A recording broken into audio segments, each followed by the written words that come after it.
जय हिंद साथियों। आज एसएससी सीएचएसएल परीक्षा 2024 का 8 जुलाई का पहली पाली का एग्जाम खत्म हो गया है। तो दोस्तों इस वीडियो में हम लोग 8 जुलाई के फर्स्ट शिफ्ट के जितने भी जीके चीज के क्वेश्चन पूछे गए थे सभी क्वेश्चन का एनालिसिस करेंगे। दोस्तों सभी क्वेश्चन नहीं मिल पाए हैं, ऑलमोस्ट क्वेश्चन स्टूडेंट्स ने बता दिए हैं। अगर आप लोग का भी एग्जाम फर्स्ट शिफ्ट में था तो अपने क्वेश्चन का मिलान कीजिएगा। अगर आने वाले अगले शिफ्टों में है तो साथ ही इन सभी क्वेश्चन को एक बार जरूर पढ़िएगा। अब 2 दिन के बाद साथ ही जो क्वेश्चन आ रहे हैं क्वेश्चन थोड़ा सा ईजी हो गए हैं और क्वेश्चन का रिपीटेशन बढ़ गया है। साथ ही अगर आपने चैनल को सब्सक्राइब नहीं किया है तो चैनल को भी सब्सक्राइब कीजिएगा। यहाँ आपको साथ ही एसएससी सीएचएसएल के डेली चारों शिफ्टों का कंप्लीट एनालिसिस कराया जाता है।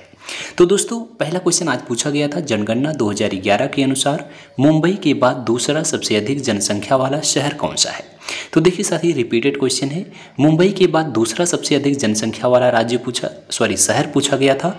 इसका करेक्ट आंसर आपका दिल्ली था, क्योंकि साथ ही मुंबई को देश के सबसे व्यस्त शहरों की सूची में रखा जाता है। वहीं मुंबई के बाद देश में सबसे अधिक आबादी वाला जो शहर है वो दिल्ली है, यानी साथ ही इसका करेक्ट आंसर दिल्ली था। अगर पूछा जाए जनगणना 2011 के अनुसार सबसे अधिक जनसंख्या वाला शहर कौन सा है तो मुंबई है। इसको याद रखिएगा, सबसे अधिक जनसंख्या कहाँ पर है, मुंबई में है। अगर दूसरा पूछा गया है तो दिल्ली में है, तो इसका दिल्ली करेक्ट आंसर था। साथ ही आपको बता दें, अगर आप लोग का एग्जाम अभी तक नहीं हुआ है तो आप लोग साथ ही एसएससी सीएचएसएल का जो प्रीवियस एग्जाम हुआ था उसके जितने भी जीके जीएस के क्वेश्चन साथ ही पूछे गए थे, सभी क्वेश्चन का अगर आप लोग एग्जाम में जो क्वेश्चन पूछे गए थे उन सभी क्वेश्चन को एक बार रिवीजन कर लेते हैं तो वहां से साथ ही आपके एग्जाम में 12 से 15 क्वेश्चन हर एक शिफ्ट में देखने को मिल रहा है। तो देखिए आज भी जितने भी क्वेश्चन पूछे गए थे इसमें से 12 से 15 क्वेश्चन आपका जो है प्रीवियस एग्जाम से ही देखने को मिल रहा है। जैसे साथ ही जितने भी आज क्वेश्चन हम आपको लाए हैं सभी एग्जाम आपका जो है क्वेश्चन प्रीवियस ईयर का ही देखने को मिला है। इसलिए साथ ही हमने आपके लिए एसएससी सीएचएसएल का जो प्रीवियस एग्जाम हुआ था जो है अगस्त 2023 में, उसके 40 शिफ्ट में जितने भी जीके जीएस के क्वेश्चन पूछे गए थे सभी क्वेश्चन का पीडीएफ साथ ही हमने तैयार कर दिया है। अगर आप लोग को पीडीएफ लेना है तो एक बार पीडीएफ के बारे में साथ ही आपको बता देते हैं। तो साथ ही यह पीडीएफ आपका अगस्त 2023 का है, यानी साथ ही जो 2023 के अगस्त महीने में आपका एसएससी सीएचएसएल का एग्जाम हुआ था उसके क्वेश्चन पेपर हैं। तो इसमें साथ ही आपके 40 शिफ्ट का एग्जाम हुआ था। 40 शिफ्टों में लगभग साथ ही आपके 500 से ज़्यादा जीके जीएस के क्वेश्चन पूछे गए थे। तो इस पीडीएफ में आपको साथ ही 500 से ज़्यादा जीके जीएस के क्वेश्चन साथ ही हिंदी माध्यम में दिए गए हैं। सभी प्रश्नों के उत्तर जो हैं साथ ही वो एक्स्ट्रा फैक्ट के साथ दिए गए हैं। यहाँ से साथ ही आपके एग्जाम में जो है हर एक शिफ्ट में 6 से 7 क्वेश्चन डायरेक्ट देखने को मिल रहा है। अगर साथ ही इस पीडीएफ को आप लोग लेना चाहते हैं तो इस दिए गए व्हाट्सएप नंबर पर आप मैसेज करके मात्र साथ ही 20 रुपये के न्यूनतम शुल्क में इस पीडीएफ को प्राप्त कर सकते हैं। तो साथ ही पीडीएफ लेने के लिए व्हाट्सएप नंबर पर मैसेज कीजिएगा, सभी जानकारी आपको मिल जाएगी। तो आइए साथी अब हम लोग नेक्स्ट क्वेश्चन को देखते हैं। अगला क्वेश्चन देखिए, आज पूछा गया कि जनगणना 2011 के अनुसार सबसे कम जनसंख्या वृद्धि किस राज्य की है। तो यह भी क्वेश्चन आपका रिपीटेड क्वेश्चन है, पीडीएफ में ऑलरेडी क्वेश्चन दिए गए हैं। तो सबसे कम जनसंख्या वृद्धि किस राज्य की है तो इसका करेक्ट आंसर साथी सिक्किम था, क्योंकि बता दें 2011 में हुए गणना के अनुसार भारत का सबसे पूर्वोत्तर राज्य जो है सिक्किम सबसे कम जनसंख्या वाला राज्य है। सरकारी आंकड़ों के अनुसार इस राज्य आबादी जो है इसकी 6,10,577 है। वहीं उत्तर प्रदेश सबसे अधिक जनसंख्या वाला राज्य है। यानी यहाँ से 2 क्वेश्चन आपका क्लियर होता है। सबसे अधिक जनसंख्या पूछा जाए किस राज्य की है तो याद रखिएगा साथी उत्तर प्रदेश की है, और सबसे कम पूछा जाए साथी सबसे कम किस राज्य की है तो याद रखिएगा आपका सिक्किम की है। तो सिक्किम इसका करेक्ट आंसर था। और आपका यूपी से भी क्वेश्चन पूछा गया था, अभी आपका जो पहले एग्जाम हुआ था इसमें पहले शिफ्ट में, तो वहाँ में क्वेश्चन आया था सबसे अधिक जनसंख्या किस राज्य में है, तो आपका उत्तर प्रदेश था। तो इसको साथी याद रखिएगा, जनगणना से क्वेश्चन बिल्कुल इजी पूछे जा रहे हैं। अगला क्वेश्चन आपका रिपीटेड क्वेश्चन है, दीन ए इलाही की शुरुआत किसने किया था। तो ऑलरेडी क्वेश्चन ये सभी पीडीएफ में दिए गए हैं।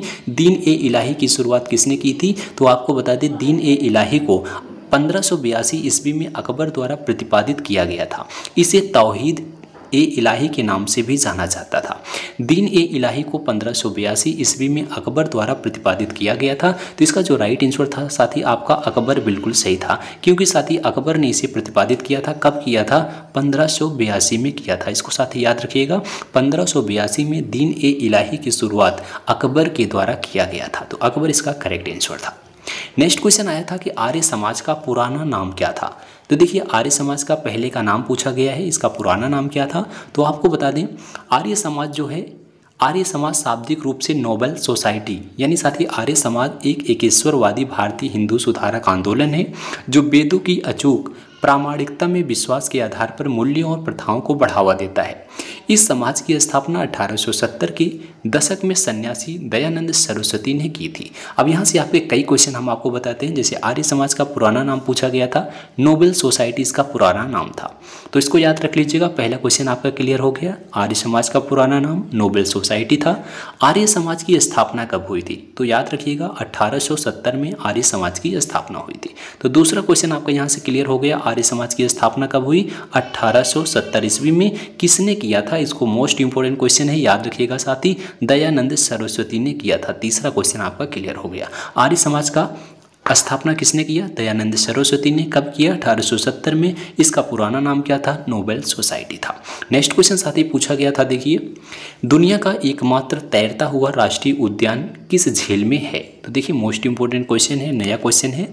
आपको बता दें, केबुल लामजाओ राष्ट्रीय उद्यान भारत में मणिपुर राज्य के बिष्णुपुर जिले में स्थित एक राष्ट्रीय उद्यान है। यह पूर्वोत्तर भारत में स्थित 40 वर्ग किलोमीटर के क्षेत्र में वाला विश्व में इकलौता तैरता हुआ राष्ट्रीय उद्यान है और मणिपुर की विश्व प्रसिद्ध लोकतल झील का एक अभिन्न हिस्सा है। तो यह राष्ट्रीय झील कहाँ है साथी? मणिपुर में है, याद रखिएगा। मणिपुर में बिष्णुपुर जिले में यह तैरता हुआ झील स्थित है। नेक्स्ट क्वेश्चन देखिए पूछा गया, महावीर किस नंबर के जैन तीर्थकर थे? तो देखिए महावीर से क्वेश्चन पूछा गया, जैन धर्म के कौन से तीर्थकर थे? तो याद रखिएगा साथी, ये जो हैं 24वें तीर्थकर हैं।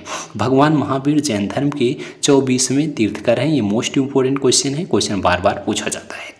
अगला क्वेश्चन आर्टिकल से आया, भारतीय संविधान का अनुच्छेद 30 किससे संबंधित है? तो देखिए 30 की बात करते हैं साथी। भारतीय संविधान का जो अनुच्छेद 30 है, ये आपका अल्पसंख्यकों को शैक्षणिक संस्थाओं की स्थापना और प्रशासन का अधिकार देता है। यानी भारतीय संविधान का अनुच्छेद 30 में अल्पसंख्यकों को शैक्षणिक संस्थाओं की स्थापना और प्रशासन का अधिकार दिया गया है। नेक्स्ट क्वेश्चन पूछा गया था साथी, भवाई नृत्य किस राज्य से संबंधित है? तो देखिए नृत्य से क्वेश्चन आया। भवाई जो है पश्चिमी राजस्थान में किया जाने वाला एक स्टंट नृत्य है। यह नृत्य अपनी चमत्कारिकता के लिए प्रसिद्ध है। इस नृत्य में विभिन्न शारीरिक करतब दिखाने का अधिक बल दिया गया है। तो भवाई नृत्य किस राज्य से संबंधित है? तो साथी इसका जो राइट आंसर था आपका राजस्थान, बिल्कुल सही था। नेक्स्ट क्वेश्चन पूछा गया था साथी, 10 डिग्री चैनल किसको अलग करती है? तो देखिए 10 डिग्री चैनल की बात करें, 10 डिग्री जल संधि जो है भारत के अंडमान व निकोबार द्वीप समूह में छोटे अंडमान द्वीप को कार निकोबार द्वीप से अलग करने वाली जल संधि है, जो 10 अंशांश उत्तर पर स्थित है। यह लगभग 155 किमी चौड़ी है और 10 डिग्री अक्षांश के समीप पश्चिम में बंगाल की खाड़ी को पूर्व में अंडमान सागर से जोड़ती है। यह साथी किसको जोड़ती है? याद रखिएगा, पश्चिम में बंगाल की खाड़ी को पूर्व में अंडमान सागर को जोड़ती है। तो यहाँ से साथी आज फर्स्ट शिफ्ट में क्वेश्चन पूछे गए थे। जो क्वेश्चन हमें प्राप्त हुए, हमने आपको सभी क्वेश्चन को बताने का प्रयास किया। अगर साथी आप लोग का एग्जाम अभी नहीं हुआ है तो आप लोग पीडीएफ से पढ़ाई कीजिएगा। पीडीएफ से ढेर सारे क्वेश्चन हर एक शिफ्ट में देखने को मिल रहा है। ढेर सारे कैंडिडेट ने उस पीडीएफ को ले भी लिया है और बहुत अच्छा वहाँ से रिजल्ट आ रहा है। वहाँ से हर एक शिफ्ट में आपको ढेर सारे क्वेश्चन देखने को मिल रहा है। तो साथी अगर आपको वीडियो अच्छी लगी हो तो एक बार वीडियो को लाइक करना, दोस्तों में शेयर करना और इसी तरह से एसएससी सीएचएसएल के चारों शिफ्टों का एनालिसिस करने के लिए चैनल को साथी सब्सक्राइब कीजिएगा। मिलते हैं अगली वीडियो में, तब तक के लिए जय हिंद, जय भारत।